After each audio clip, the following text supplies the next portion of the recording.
રાજકોટના રીબડા ગામે petrol pump પર થયેલ ફાયરિંગ કેસમાં મોટી સફળતા. પોલીસે મુંબઈ અને ઉત્તર પ્રદેશના શાર્પ શૂટરો સહિત 4 આરોપીની ધરપકડ કરી છે, જેમાં ઇરફાન ઉર્ફે શિફા કુરેશી, અભિષેક પવન જિંદલ, પ્રાંશુ કુમાર પવન જિંદલ અને વિપિન કુમાર જાટનો સમાવેશ થાય છે.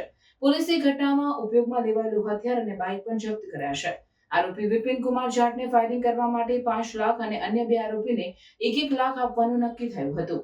મુખ્ય આરોપી હાર્દિકસિંહ જાડેજા હજુ ફરાર છે. પોલીસે આ મામલે વધુ તપાસ હાથ ધરી છે.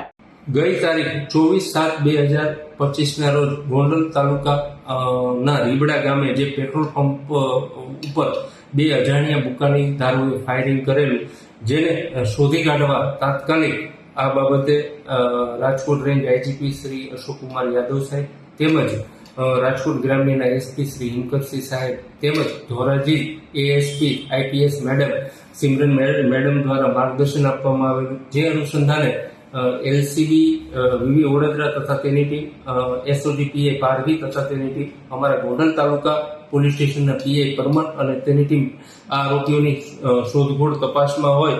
એ દરમિયાન હકીકત મળેલી કે મહારાષ્ટ્રના મુંબઈ ખાતે તેમજ આગ્રા ખાતે આરોપીઓ હોવાની શક્યતા હોય, જેથી તાત્કાલિક ત્યાં તપાસ કરતા ઇરફાન ઉર્ફે Shifa son of Mohammad Rais Qureshi, Dani Limda Ahmedabad, 2 number Abhishek Kumar son of Pawan Kumar Jindal Agarwal, મૂળ નવી પોસ્ટ ઓફિસ સુરજગંજ, સદાબહાર જિલ્લો હાથરસ યુપી.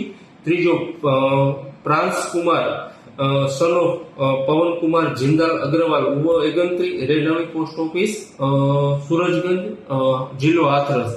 4 નંબરનો આરોપી બિપિન કુમાર સન ઓફ વિરેન્દ્રસિંહ જાટ, ઉંમર 26, રે નાગલાકલી સદાબાર મદક ભોજ હાથરસ. આ 4 આરોપીઓને ધરપકડ કરવામાં આવેલી છે. આમાં બનાવમાં વપરાયેલ હથિયાર પિસ્ટલ તેમજ મોટરસાયકલને કબજે કરવામાં આવેલા છે.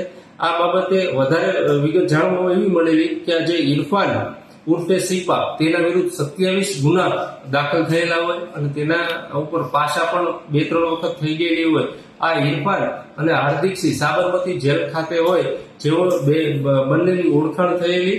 અને આ જે કામના આરોપી જે છે બિપિન કુમાર સન ઓફ વિરેન્દ્રસિંહ જાટ, જેને અગાઉ 3 મહિના પહેલા આ હાર્દિકસિંહે આ જે વિપિન કુમાર હોય તેને પૈસાની જરૂરત હોય, તેના માતાને કેન્સર હોય, જેથી હાર્દિકસિંહે કહેલું કે ગુજરાતમાં એક ફાયરિંગ કરવાનું છે, એના બદલામાં હું તને 5 લાખ રૂપિયા આપીશ.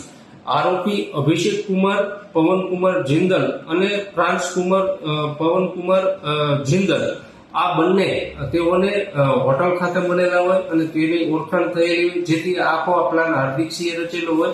અને આ ગુનાના આરોપી મુખ્ય આરોપી હાર્દિકસિંહ નાસ્તા ફરતા હોય, તેને અમારી ટીમ શોધખોળ ચાલુ હોય. આમ આ આરોપીઓ બીજા કોઈ ગુના કર્યા છે કે કેમ, બીજા કોઈ સંડોવાયેલા છે કેમ, એ બાબતમાં હાલે ગોંડલ તાલુકા પોલીસ સ્ટેશન પીઆઈ એડી પરમાર તપાસ ચલાવી રહ્યા છે.